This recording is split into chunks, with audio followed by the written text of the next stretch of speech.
Hi hello வணக்கம் நண்பர்களே. சர்வதேச அளவில் உலக நாடுகள் தங்கத்தை வாங்குவது தங்கத்துடைய விலையை பாதிக்கும். ஒரு நாடு அதிகமாக தங்கத்தை வாங்கி குவித்தா சர்வதேச அளவில் தங்கத்தின் தேவை அதிகரிக்கும். இதனால தங்கத்தின் விலை உயர்ந்து கொண்டே போகும். உலக அளவில் இப்படி தங்கம் விலை உயர முக்கிய காரணங்கள்ல ஒன்றா இருந்து வந்தது சீனா. அங்க தொடர்ந்து தங்கம் வாங்கி குவிக்கப்பட்டது. சீனா தொடர்ந்து தங்கத்தை வாங்கி குவித்ததால உலக மார்க்கெட்ல தங்கத்தின் விலையும் அதிகரித்தது.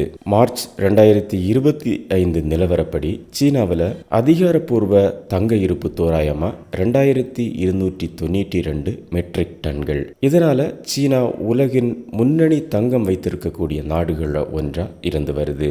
சீனாவில் கடந்த சில ஆண்டுகளா தங்க இருப்பு சீரா அதிகரித்து வருது. சீன மக்கள் வங்கி தங்க இருப்பை அதிக அளவில் உயர்த்தி கொண்டே வந்தது. பிப்ரவரி 2025 50 டன்களும் மார்ச் 2025 5 டன்களும் அதிகரித்திருக்கு. இதனால சர்வதேச அளவில் தங்கம் விலை உயர்ந்தது.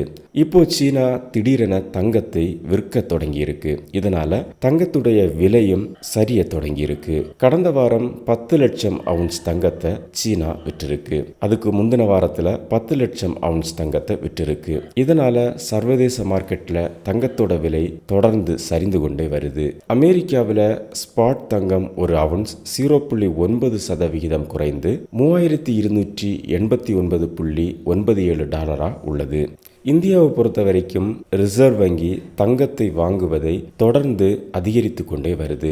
2024-25 நிதியாண்டில் மட்டும் 57.5 டன் தங்கத்தை இந்தியா வாங்கியிருக்கு. 2017க்கு பிறகு இரண்டாவது அதிகபட்ச வருடாந்திர கொள்முதல் இது.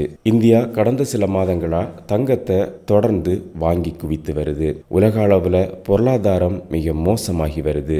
சர்வதேச பொருளாதாரத்தில் அடுத்து என்ன நடக்கும் என்று தெரியாத மோசமான சூழல் நிலவி வருது. இதனால பல நாடுகளும் தங்கத்தை வாங்கி குவித்து வருது.